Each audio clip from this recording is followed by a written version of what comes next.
এই আরজিকর মেডিকেল কলেজে মোট 59 জনের বিরুদ্ধে অভিযোগ জমা পড়েছে, যার মধ্যে 12 জনকে আজকে তলব করা হয়েছিল এবং 5 জনের বয়ান লিপিবদ্ধ করা গিয়েছে, অর্থাৎ 5 জনের জিজ্ঞাসাবাদের প্রক্রিয়া সম্পূর্ণ হয়েছে। কথা বলবো আমাদের প্রতিনিধি ঝিলম করঞ্জাইয়ের সঙ্গে। ঝিলম, বাকিদের ক্ষেত্রে তাহলে কি হবে?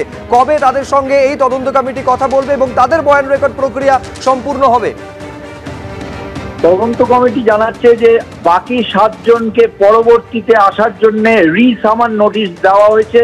রিসামান নোটিশে একজনকে আগামীকাল আসতে বলা হয়েছে এবং বাকি 6 জনকে শনিবার আসতে বলা হয়েছে।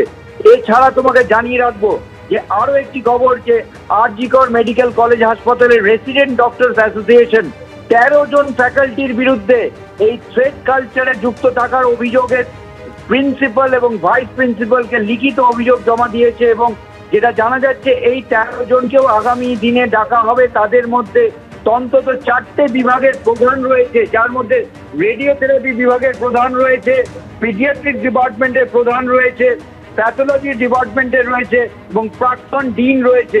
সব মিলিয়ে 13 জন ফ্যাকাল্টিকে ডাকা হতে পারে। তাদের বিরুদ্ধে থ্রেড কালচারের অভিযুক্ত থাকার একটা অভিযোগ করেছে রেসিডেন্ট ডক্টরস অ্যাসোসিয়েশন। আমি আবার নামগুলো বলবো। একদিন বুলবুল মুখোপাধ্যায়, প্যাথোলজির অঞ্জলি বন্দ্যোপাধ্যায়, রেডিওথেরাপির এইচওডি পার্থ দাশগুপ্ত, মেডিসিনের এইচওডি রামতনু ব্যানার্জি, ফরেন্সিক ডিপার্টমেন্টের অপূর্ব বিশ্বাস এবং দেবাশিস সোম, দীপাঞ্জল হালদার পেডিয়াট্রিক্সের এবং পেডিয়াট্রিক্সের এইচওডি গোবিন্দ চন্দ্র দাস। এছাড়া সব মিলিয়ে 13 জনকে ডাকা হতে পারে। তাদের বিরুদ্ধে ইতিমধ্যে RDA লিখিত অভিযোগ করেছে এই ফ্যাকাল্টিদের বিরুদ্ধে।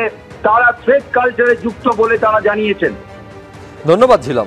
আমাদের প্রথম কথা, এদের বিরুদ্ধে এখনো অবধি কোনো কড়া পদক্ষেপ কেন নেওয়া হয়নি? কলেজের তরফ থেকেও এখনো আমরা রোজ এসে বলছি, কলেজের তরফ থেকে এখনো কোনো কড়া পদক্ষেপ নেওয়া হয়নি। CBI তাদেরকে রোজ ইনভেস্টিগেশনে ডাকছে, এরপরেও WMC কেন তাদের রেজিস্ট্রেশন ক্যান্সেল করছে না?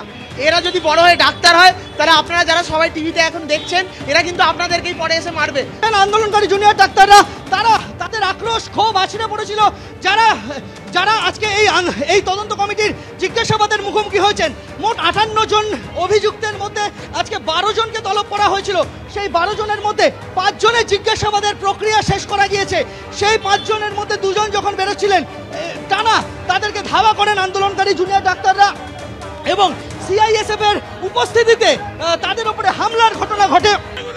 সবাই আমাদের জন্য চক্রান্ত। আমরা যদি তৃণমূল করতাম, একটা ডক্টর সমর্থক ছিলাম, ডক্টর করেছি।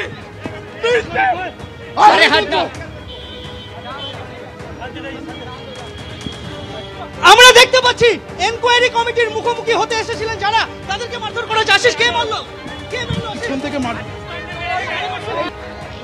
আমরা দেখতে পাই এবং কোন রকমে তারা সেই জায়গা থেকে CISF এর সাহায্যে একটি ট্যাক্সিতে উঠে বের হতে সক্ষম হন। অপূর্ব মাঝির সঙ্গে সন্দীপ সরকার, ABP আনন্দ, কলকাতা।